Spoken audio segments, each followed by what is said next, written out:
Praise the Lord. खुदावंद यीशु में आप सबकी सलामती हो। मैं एवेंजलिस्ट रूथ सुधाकर। और जैसा कि आप सब जानते हैं कि हम क्रिसमस के डेज़ को जो है हम सेलिब्रेट कर रहे हैं। हम खुदावंद यीशु के जन्मदिन की जो है तैयारियां कर रहे हैं और कैरल सिंगिंग के प्रोग्राम हैं, केक कटिंग हो रहे हैं।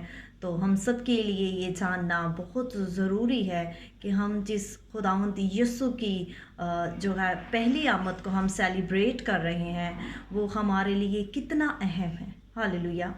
और हमारी नजात का जो ताल्लुक है वो खुदावंद यीशु से है। हमारी नजात का ताल्लुक जो है वो क्रिसमस ट्री या सांता से नहीं है।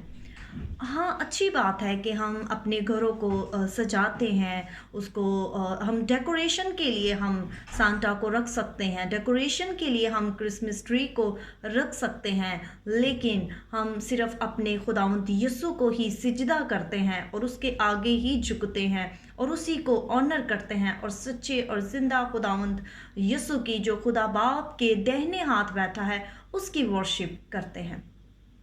बहुत से लोग जो हैं वो इस बात पर बहस करते हैं और बहुत से इस बात को बिगाड़ देते हैं कि मसीही जो है वो क्यों सांता को बहुत ज़्यादा अहमियत देते हैं और क्रिसमस ट्री को बहुत ज़्यादा अहमियत देते हैं। तो देखें, जब हमारे घरों में हमारे बच्चों की जब बर्थडे होती है या शादी ब्याह को रखा जाता है तो हम सबसे पहले अपने घर में पेंट करवाते हैं और डेकोरेशन करते हैं। तो मैं समझती हूँ कि जब हम खुदावंद यीशु के बर्थडे को सेलिब्रेट करते हैं तो अगर हम इस सांता को भी अपने घर में रखते हैं या क्रिसमस ट्री को एज ए डेकोरेशन के लिए तो इसमें कुछ बुराई नहीं। हाँ, अगर हम इनके आगे झुकते हैं, इनको अपनी ज़िंदगी में वो प्योरिटी देते हैं, वो इनको उत्तम दर्जा देते हैं जो हमें खुदावंद यीशु को देना चाहिए, तो वो बुत परस्ती है, वो गलत है। तो अगर हम इनको अपने घरों में लाइक डेकोरेशन के लिए हम इसको अपने घरों में रखते हैं तो इसमें कुछ बुराई नहीं। अगर आप इसको इग्नोर करना चाहते हैं तो आप इसको इग्नोर कर सकते हैं। लेकिन अगर आप इसको एज ए डेकोरेशन के लिए रखना चाहते हैं तो ये भी आपकी अपनी चॉइस है। लेकिन हमारी निजात का ताल्लुक जो है वो खुदावंद यीशु से है। खुदा बाप ने हमसे इतनी मोहब्बत की कि उसने हमें अपना इकलौता बेटा बख्श दिया ताकि जो कोई उस पर ईमान लाए हलाक ना हो, हमेशा की जिंदगी पाए। गो वो मर भी जाए तो जिंदा रहेगा। आमीन। जब हम खुदावंद यीशु पर ईमान ले आते हैं तो हमारी ज़िंदगी तब्दील हो जाती है।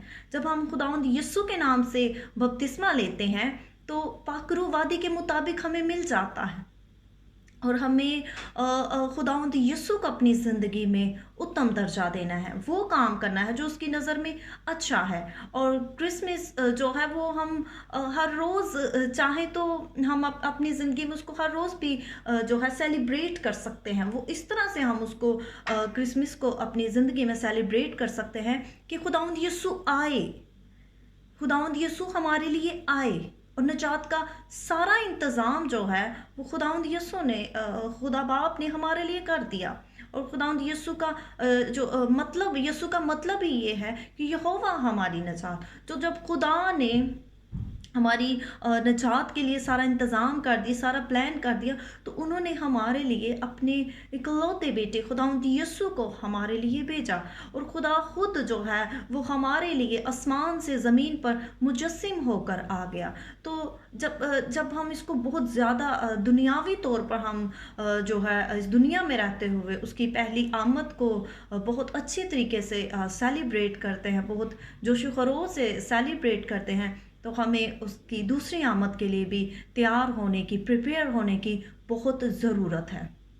हम अपना बेस तो बदल लेते हैं लेकिन हम अपने दिलों को नहीं बदलते। आज हमें बहुत ज़्यादा ज़रूरत है अपने दिलों को तब्दील करने की।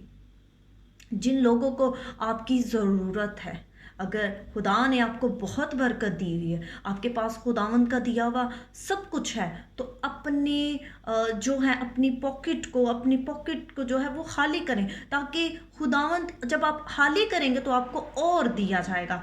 हमें उन लोगों की तरफ भी ध्यान करने की ज़रूरत है कि जो हमें देखकर जो है वो इस बात की ख़्वाहिश रखते हैं कि हमारे पास भी अच्छे कपड़े हों, हमें भी खाने के लिए अच्छा खाना मिले। तो हमें उन सब लोगों को जो है अपने साथ इस खूबसूरत मौका पर जो है इन खुशियों में, क्रिसमस की खुशियों में, हमें उन्हें भी याद रखने की बहुत ज़रूरत है। मैं आज आपको इनकरेज करना चाहती हूँ कि जिसके दिल में जो है खुदावंद का रूह इस बात को डालता है कि हमें इसकी हेल्प करनी चाहिए, चाहे वो आपका कोई रिश्तेदार है, आपका बहन भाई है, अननोन पर्सन है, आपको ज़रूर जो है उसकी हेल्प करनी चाहिए। अगर आपसे कोई नाराज़ है तो हमें ज़रूर जो है उससे बात करनी चाहिए और जो है उसको सॉरी बोलना चाहिए और उससे माफ़ी मांगनी चाहिए। बेशक आपकी गलती है या नहीं, लेकिन आप खुदावंद की हज़ूरी में बैठें और खुदावंद से कहें कि खुदावंद मैं सच्चे दिल से जो है माफ़ करता हूँ और अब ये तेरा और उसका मैटर है, मैंने अपने सच्चे दिल से जो है उसको माफ़ कर दिया और उसके लिए बरकत, सलामती और प्रोस्पेरिटी की जो है दुआएं खैर करें। तो खुदावंद ज़रूर आप पर जो है रहम करेगा, क्योंकि वो रहम करने वालों पर रहम करता है और तरस करने वालों पर तरस करता है। जब आप किसी पर रहम करेंगे, जब आपको किसी की हालत पर रहम आएगा तो वो ज़रूर जो है आप पर भी रहम करेगा। तो क्रिसमस पर जो है हमें अपने आप को भी चेंज करने की बहुत ज़रूरत है। हम नए कपड़े पहनकर, अच्छा मेकअप कर कर, अपने घर में अच्छा पेंट करवा कर, डेकोरेशन को, सेटिंग को बदल कर हम अपने आप को, अपने सारे सब कुछ हम चेंज कर सकते हैं। लेकिन खुदावन जो है वो हमारे दिलों पर निगाह करता है, वो वफ़ादारी को मांगता है। हालेलुया। जब हम वफ़ादार नहीं होते तो हम जो है वो खुदा के साथ नहीं चल सकते, क्योंकि खुदावन जो है वो दिलों और गुर्दों को जांचने वाला खुदा है, वो हमारा क्रिएटर है। तो इंसान जो है वो कैसे कह सकता है कि खुदा मेरी इस बात को नहीं जानता। हम खुदा खुदा भी करें और अपने दिल को जो है वो साफ भी ना करें। अगर आप चाहते हैं कि ये ऐसा शख्स है, मुझे इससे किनारा जो है वो करना चाहिए, तो कलाम में लिखा है कि कलाम में वहाँ पर डिटेल में ऐसे लोगों की लिस्ट लिखी है, पूरा नाम लिखा है कि तुझे ऐसे ऐसे लोगों से जो है किनारा करना चाहिए। अगर आपके बहुत ज़्यादा समझाने से कोई नहीं समझता तो आप उससे किनारा कर जाएं और उसके लिए दुआ करें, और ज़रूर जो है दुआ वो रंग लेकर आएगी और खुदावंद जो है आपको इस बात के लिए भी ज़रूर बरकत देगा कि तूने इस शख्स के लिए जो है कंटिन्यू प्रे की। क्योंकि सम टाइम ऐसा होता है कि लोग वो चीज़ डिज़र्व नहीं करते, लेकिन जब हम किसी के लिए कंटिन्यू प्रे करते हैं तो वो उस शख्स की वजह से हो जाता है जो उसके लिए कंटिन्यू प्रे कर रहा होता है, और ये उसके अंदर बरकत होती है। जो उसके लिए प्रे कर रहा होता है उस पेन को समझता है, वो अपने दिल में उसके लिए पेन रखता है, और जब वो उसके लिए प्रे करता है तो खुदावंद ज़रूर उसकी ज़िंदगी में जो है वो निजात को लेकर आता है। और निजात जो है वो सब के लिए, खुदावंद यीशु ने सबके लिए अपनी जान दे दी, और वो इसीलिए आया कि हम निजात पाएँ, हम ज़िंदगी पाएँ और कसरत की पाएँ। तो अगर हम इन छोटी छोटी बातों को लेकर अपनी ज़िंदगी में बैठ जाएंगे तो फिर हम आगे नहीं बढ़ सकते। हम उसके कलाम को कैसे पढ़ सकते हैं, हम पाकरू को कैसे मांग सकते हैं, क्योंकि पाकरू सिर्फ उन्हीं के दिलों में रहता है जो खुदा से डरते हैं, जो जिनके दिल पाक और साफ होते हैं। खुदावंद सिर्फ उन्हीं के दिल में रहता है, क्योंकि वो पकीज़गी का खुदा है। और बाइबल में लिखा है कि खुदावंद की आंखें ऐसी पाक हैं कि वो बदी को देख नहीं सकता और घमंडी उसके हजूर खड़े नहीं रह सकते। इसीलिए आज जो है हम क्रिसमस को सेलिब्रेट कर रहे हैं और हम 2021 में एंटर होने वाले हैं, तो हमें सबके लिए बरकत, सलामती और प्रोस्पेरिटी की दुआएं हार करना बहुत ज़रूरी है। और क्रिसमस के साथ साथ हमें ये भी जानना बहुत ज़रूरी है कि हमें छोटी छोटी खुशियों को दूसरों के साथ बांटना चाहिए। हमें अपने माल में से जो है वो दूसरों को देना चाहिए। हमें अपना माल ज़मीन पर नहीं बल्कि आसमान पर जमा करना चाहिए, जहाँ ना चोर नकब लगाता है, ना जंग लगता है, ना कीड़ा लगता है। क्योंकि जब हम आलमे बाला की चीज़ों की तलाश में रहेंगे, जहाँ पर खुदा रहता है, तो दुनिया की चीज़ें भागती हुई हमारे पीछे आएंगी। Praise the Lord.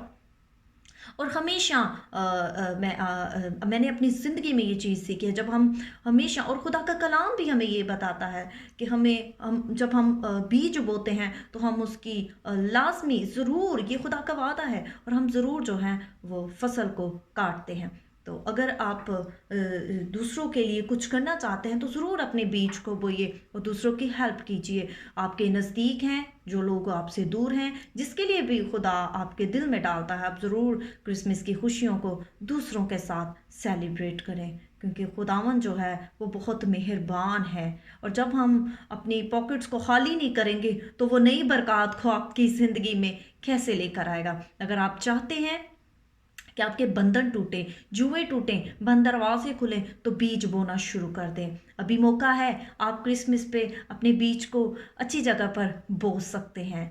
तो मेरी और मेरी फैमिली की तरफ से आप सबको क्रिसमस की ढेरों खुशियाँ मुबारक हों। सबके लिए दुआ करते रहिए और बाइबल को भी पढ़िए, दूसरों के लिए नहीं, अपनी दुरुस्तगी के लिए बाइबल को ज़रूर पढ़ें कि खुदा हमसे क्या कहना चाहता है। क्योंकि जब हम प्रे करते हैं तो हम खुदा से बातें करते हैं, लेकिन जब हम कलाम पढ़ते हैं तो खुदा हमसे बात करता है। सो मैं आपको यही इनकरेज करना चाहती हूँ कि आप क्रिसमस पे जो है ज़रूर अपने बीज को बोएं, दूसरों की हेल्प करें और दूसरों के लिए प्रे भी करें, और जो गरीब हैं उनका ख्याल भी रखें, और अपने दिलों को पाक और साफ़ करें, बजाय ये कि हम ये लाजमी समझें कि हमें अच्छे कपड़े पहनना बहुत ज़रूरी है और सबसे अच्छा तैयार होकर जाना ज़रूरी है। हमें ये देखना है कि हमें दूसरों के लिए भी हम कितना जो है मायने रखते हैं, क्योंकि खुदा आपको फिर ही बरकत देता है। क्योंकि कलाम में लिखा है कि मुबारक है वो जो गरीब का ख्याल रखता है, खुदा उन मुसीबत के दिनों से छुड़ाएगा। तो अगर आप मुसीबत से बचना चाहते हैं, आप महफूज रहना चाहते हैं, आप मुबारक होना चाहते हैं, तो आप क्रिसमस पर भी बीज बो सकते हैं। आप दूसरे डेज में भी जो है बीज बो सकते हैं। ज़रूरी नहीं हम क्रिसमस पर बीज बोएं, हम दूसरे डेज में भी, हमें जब भी खुदावंद यीशु मौका दे, आप ज़रूर जो है अपने बीज को बोएं। God bless you all.